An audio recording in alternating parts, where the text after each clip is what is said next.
কবি সুনীল গঙ্গোপাধ্যায়ের লেখা পাহাড় চূড়ায়। অনেকদিন থেকেই আমার একটা পাহাড় কেনার শখ, কিন্তু পাহাড়কে বিক্রি করে তা জানি না।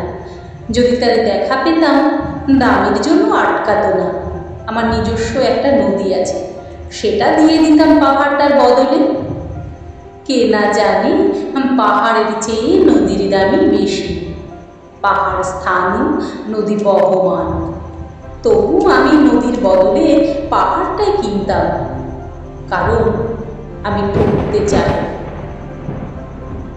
নদীটা অবশ্য কিনেছিলাম একটা দ্বীপের বদলে। ছেলেবেলায় আমার বেশ ছোট্ট খাট্ট ছিমছাম একটা দ্বীপ ছিল, সেখানে অসংখ্য প্রজাপতি। শৈশবের দ্বীপটি ছিল আমার বড় প্রিয়। আমার যৌবনে দ্বীপটি আমার কাছে মাপে ছোট লাগলো।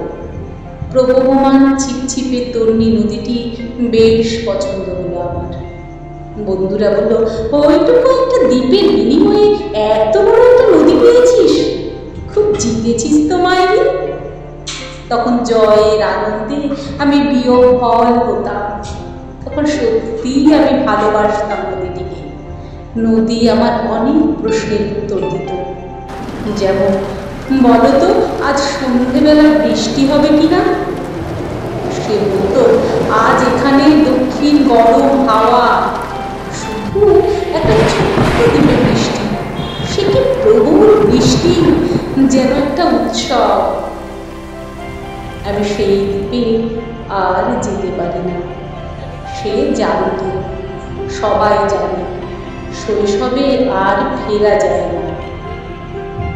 এখন আমি একটা পাহাড় কিনতে চাই। সেই পাহাড়ের পায়ের কাছে থাকবে কখন অরণ্য। আমি সেই অরণ্য পার হয়ে যাব। তারপর শুধু রুক্ষ কঠিন পাহাড়, একেবারে চূড়ায়।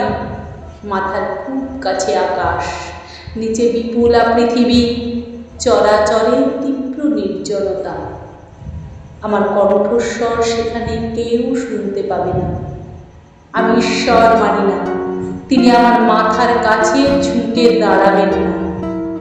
আমি শুধু 10 দিককে উদ্দেশ্য করে বলবো, প্রত্যেকে মানুষই অহংকারী।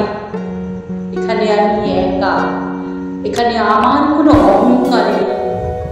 এখানে জয়ী হবার বদলে ক্ষমা চাইতে ভালো লাগে। হে 10 দিক, আমি কোনো দোষ করিনি, আমাকে ক্ষমা